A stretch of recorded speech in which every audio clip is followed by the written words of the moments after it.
Welcome to Versailles. It's the Versailles station. Okay folks, this is going to be a different kind of video because everything happens in one place, and this is just my attempt to document, for memory's sake, our trip to the Chateau at Versailles. So if you're into history, particularly French or European, you may have read about Louis XIV, who ascended into the throne of France as early as age 4.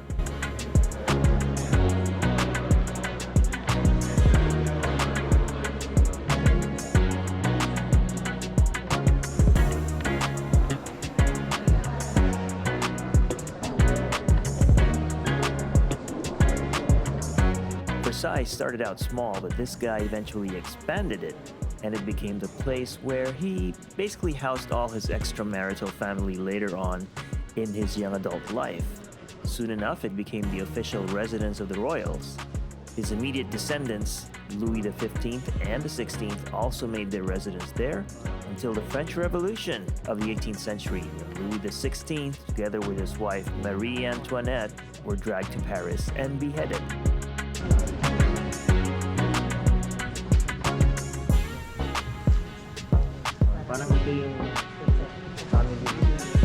The palace was the principal residence of the French kings from the time of Louis XIV to Louis XVI, embellished by several generations of architects, sculptors, decorators, and landscape architects.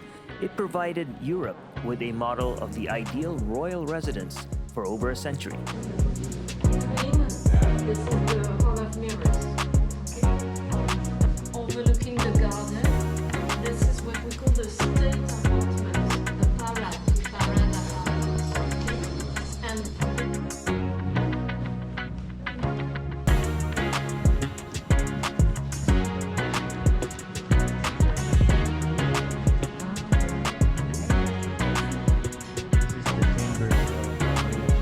And despite the violent revolution, the Chateau remained undamaged and eventually became France's official history museum in the 19th century.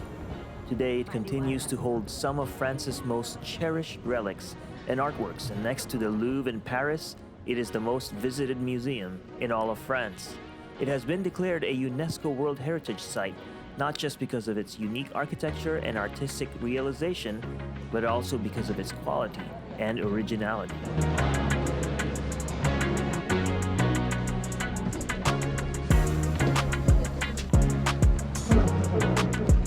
I've seldom seen grandeur like this before, and seeing the opulence at which this family lived in the midst of the suffering of the French common folk during the 17th and 18th century, it's easy to see how the gap between rich and the poor would have easily become one of the reasons why the revolution happened in the first place.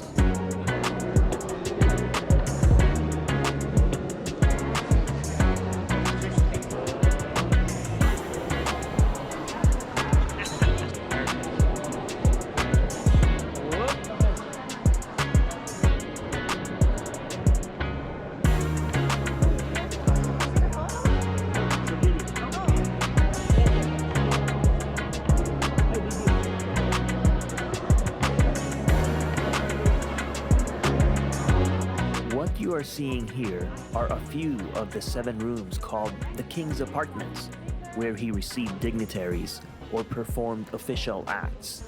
These are some of the most ornate of the rooms in the whole building, bedecked with lavish Italian-style decor, marble paneling, and painted ceilings.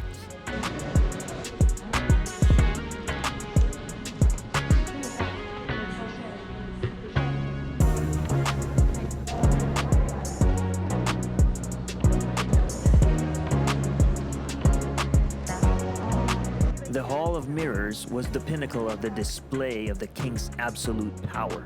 It was also designed to contain all of his court, so they couldn't plot against him, but it was meant to show his glory and strength to all his subjects.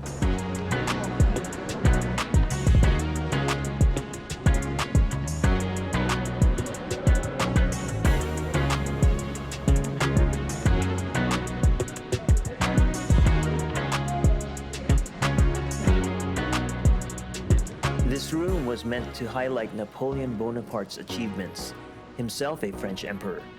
Huge paintings on the walls depict events such as battles and his coronation.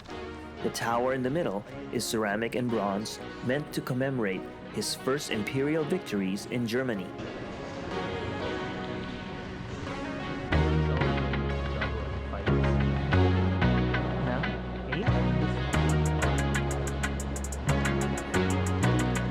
This is all we're gonna see of the garden. We'll just see it on YouTube.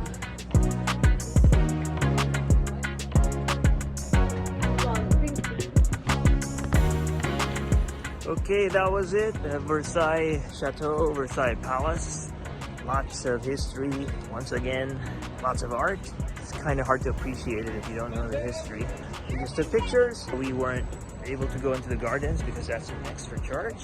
Here we are, statue of King Louie XIV. I guess he was the guy responsible for all of this. Voila. There he is. They say that history always repeats itself, and in one form or another, we see it happening even in our own country today, where the gap between the rich and the poor is steadily increasing. Hopefully it doesn't take a revolution to bring about meaningful change. Thanks for watching.